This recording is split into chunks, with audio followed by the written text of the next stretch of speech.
Magandang hapon, Dante. Yan bang mga tinutukoy na ibang biktima ay mga nakasama rin ni alias Amanda noon at kapareho ng dinanas mula kay Apollo Kibuloy? Alam mo, June, limitado lamang ang ibinigay na detalye sa atin ni alias Amanda at gayon din ang kanyang mga abogado kaugnay dito sa sinasabing ngang mga nakaranas din ng kaparehong pang-aabuso sa kanya.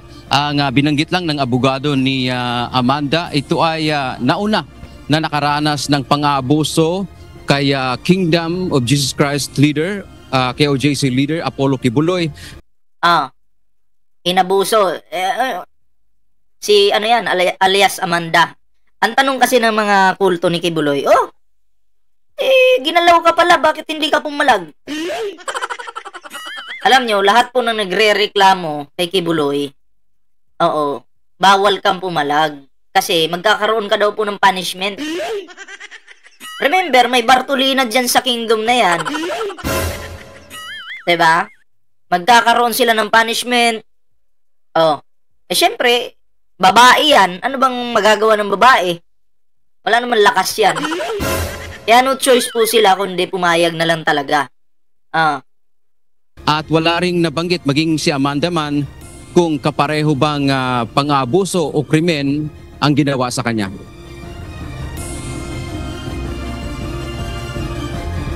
Matapos ang ilang taon, muling nakaharap ng biktima na si alias Amanda, si Kingdom of Jesus Christ o KOJC leader Apollo Kibuloy kaninang umaga. Alam mo, ang pangit pakinggan Nadadama yung pangalan ni Jesus Christ. Sa bagay, nasa Bible yan, sinasabi na darating ang araw, gagamitin nila yung pangalan ko sa maling paraan. Yun na nga. Sa pagkakataong ito, hindi na sa loob ng KOJC compound sa Davao City, kundi sa... Ba't may helmet ito? Wala akong nakitang helmet Nakatulad ng helmet ni Kibuloy. Powerful ka, naka-helmet ka. Son of God ka, naka-helmet ka. Korte, kaugnay sa reklamong qualified human trafficking na isinampa niya kay Kibuloy at 5 iba pang akusado.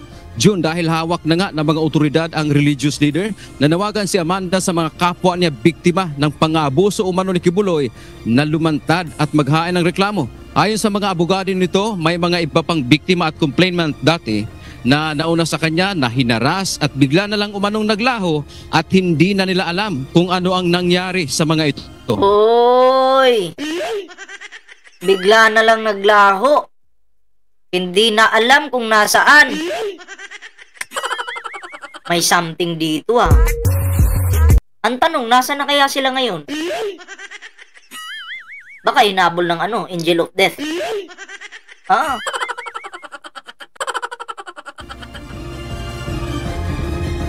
Nandito na po yung kaso. Sana po yung ibang biktima lumabas at maglakas ng loob. Sa sobrang tagal ng panahon na nandito ako, hindi po ako bumitaw. Lumapit kayo sa Department of Justice para matulungan namin kayo. June, kaugnay ng development ngayon sa kaso laban kay Kibuloy, malakas ang paniniwala Ariel Cuba, shoutout. ni Amanda na makakamtan ito ang hustisya sa ginawa sa kanya kahit... Actually ako, naniniwala din ako na ngayong administration na to, may talaga, may justice talaga.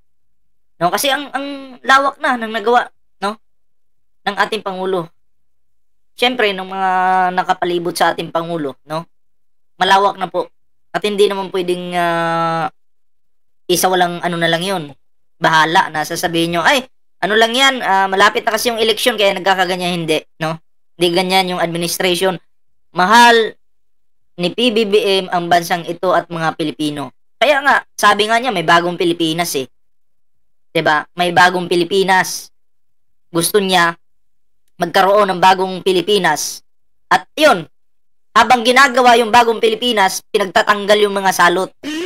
Ganun yan May mga salot ngayon, saan napunta? Unti-unti nang nawawala.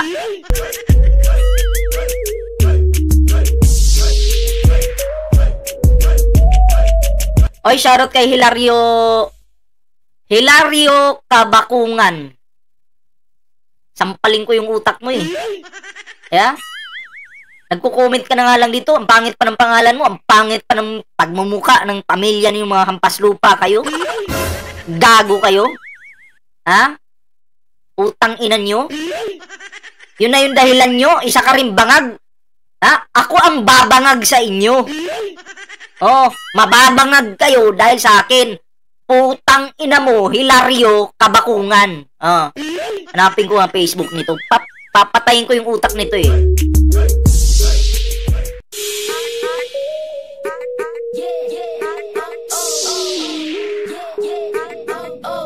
Ang pangalan nito?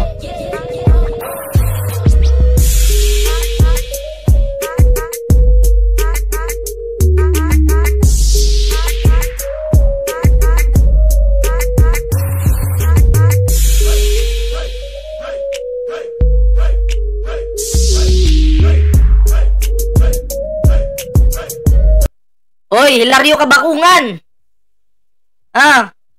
Utang ina mo ka, ikaw to! Mamaya ka, add kita. Animal ka. Ha? Ililibing ko yung utak mong bobo ka. Pa-comment-comment ka pa dyan, nahuli ka tuloy. Animal ka. Ikaw to, di ba? Yan. Mamaya mag-uusap tayo pagkatapos ng live ko. Utang ina mo ka, mamaya ka sa akin. Sagutin mo ha. Sagutin mo. Ang ina mo. Sabi ko sa'yo, ako kasi, pumapatol kasi ako sa yung mga nagko-comment na tatanga-tanga dyan. Diba? Papatulan kita, wag kang mag-alala. Bibigyan kita ng oras mamaya. Tuloy muna natin to. 10 taon na anya ang nakararaan. Inabuso Jukabs TV channel, shoutout. niya siya ni Kibuloy noong 17 taon pa lamang siya at ngayon ay 27 taon na. Taga Ilocos ka pala ha. Ang naramdaman ko po talaga is sobrang saya. Kasi po, hindi ko naman po talaga ine-expect na mahuhuli siya sa tagal-tagal ng oras na nagtago siya. Kasama pa yung iba. Ayon sa mga abogado ni Amanda, walang politikang sangkot sa kasong ito. 2019 pa nakahain ang reklamo sa DOJ at ulit-ulit na dinismiss ng piskal sa Davao. At sa ilalim na lang anya ng Marcos administration, nagkaroon ng desisyon na iakyat ito sa korte.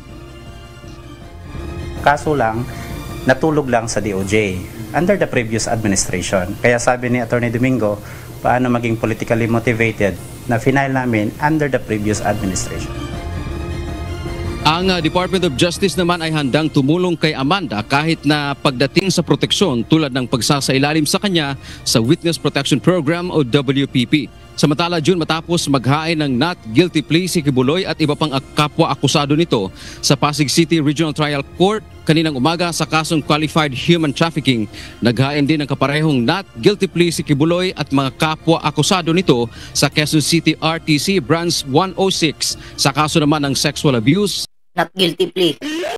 at child abuse. Pastor Apollo C. Kibuloy and the other accused pleaded not guilty. And the rest of the proceedings will be set thereafter. Galing not guilty. Sa dinami-dami. Sa dinami-dami ng nasagasaan ni Kibuloy na pag-aari. Ganyan pa yung ihahain nila. Or gagawin nilang hakbang. No? Hindi naman nagtaka ang mga abogado ni Amanda sa naging hakbang ng mga akusado. Sa publiko naman pakiusap nila ay maging maingat sa mga impormasyon hinggil sa kaso. Sana habang Shoutout kay Louie Talaman at kay Nanay Mila Jimenez. Magandang hapon po pending yung kaso, yung ating publiko maging mapanuri sa kung ano man yung naririnig nila kasi hindi natin may iwasan ng fake news. Talagang laganap siya.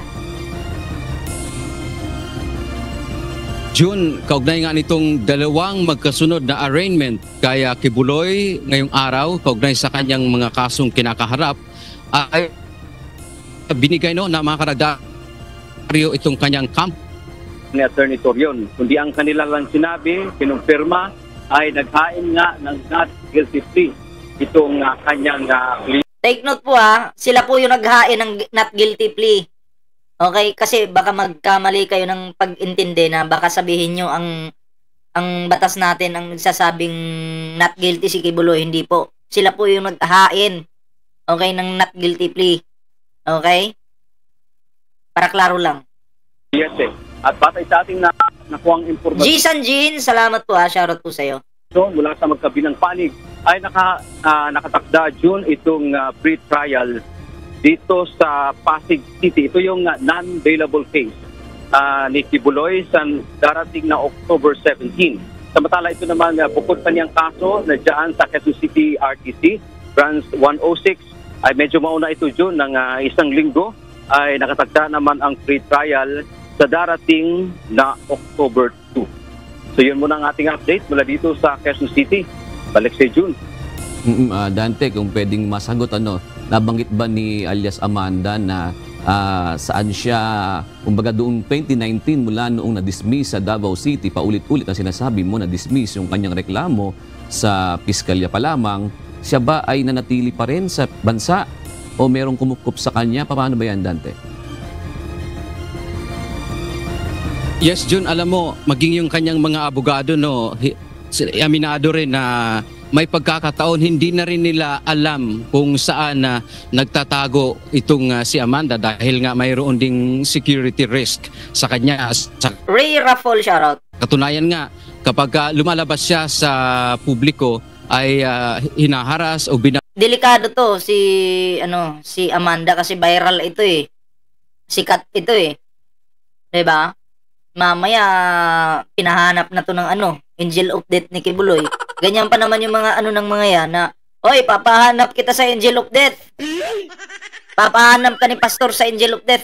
Ay dapat lang talaga proteksyonan ito ng ating gobyerno itong mga nagrereklamo ba, no? Oo, kasi pag hindi ito na proteksyonan at may nangyari sa mga to, ang masisisi dito gobyerno. Magagamit 'yon na panglaban sa ating gobyerno o panira, 'di ba?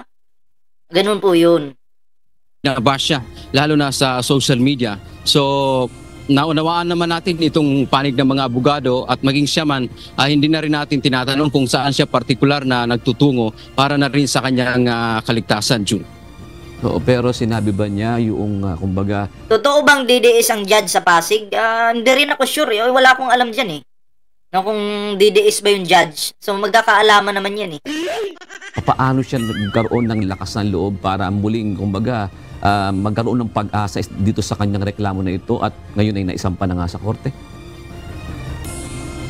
Alam mo, John, isa sa kanyang nabanggit kanina, dumating na rin sa punto niyang, kumbaga, parang nawawala na siya ng loob na magkaroon pa ng hustisya. Subalit nga, dahil sa nagiging development ngayon, kung saan binaliktad ng Department of Justice itong desisyon ng kanilang piskal dyan sa Davao kasi 2 beses na dinismiss yung kanyang reklamong qualified human trafficking at itong iba pang mga kaso. Ngunit nang nagkaroon nga ng pag-review itong ating kasalukuyang pamunuan ng DOJ sa pangunguna ni Secretary Rimulya at noong nakaraang Marso ay pinasampahan ang kaso nga si Kibuloy. Dito lalong sabi nga ni Amanda ay Mama Anita Subido, shoutout.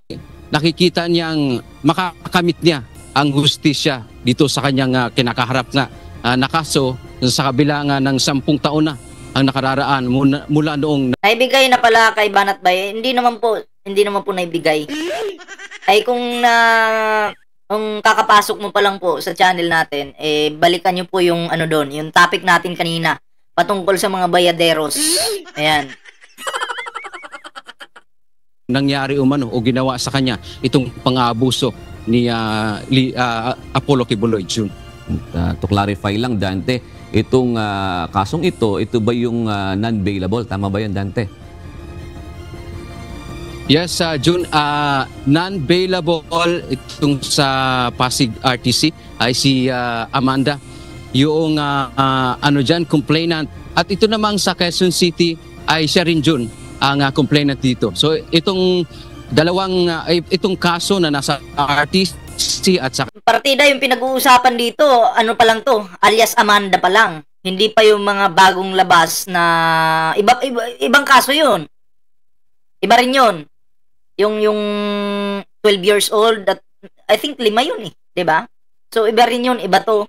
So sabi ko nga, ang dami talagang haharapin ni Kibuloy na problema. Dami. Kaya yung tagapagtanggol ni Kibuloy, sumakit na rin yung utak eh. 'Di ba? Sila Sara, sila Amy, yung mga yan, sila Ruben, 'di ba? Wala na talaga. Dapat paubayan nyo na yan sa batas, si Kibuloy. Nasisira din yung pangalan nyo dahil sa kakatanggol nyo sa taong yan. sa Quezon City, bagamat magkaibang korte, iisa lamang ang complainant at yan alias Amanda June. Alright, maraming salamat. Dante Amento, nag-ulat mula sa Quezon City. Ay, shoutout kay Dang Variety Vlogs. Magandang hapon. At kay Bongchi, shoutout po. Wait lang Ayan.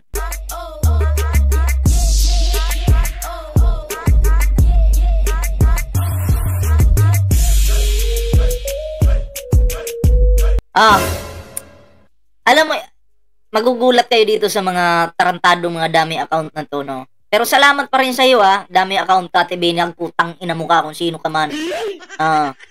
Diba? At least, tatanga-tanga ka sa live ko. Oo, nagpapakatanga ka dyan. Comment ka ng comment, bobo ka. Okay lang yan, papansinin naman kita. Walang problema yan. Pero sana naman, gamitin mo rin yung utak mo, no? Huwag kang masyadong bobo, huwag kang masyadong tanga. 'Di ba? Kasi unang-una diyan sa kaka-comment mo na 'yan, ako yung nagbe-benefits. At ikaw wala kang napala. Sa totoo lang. Ginawa mong tanga yung sarili mo habang si Ballpoint Man may napapala sa'yo.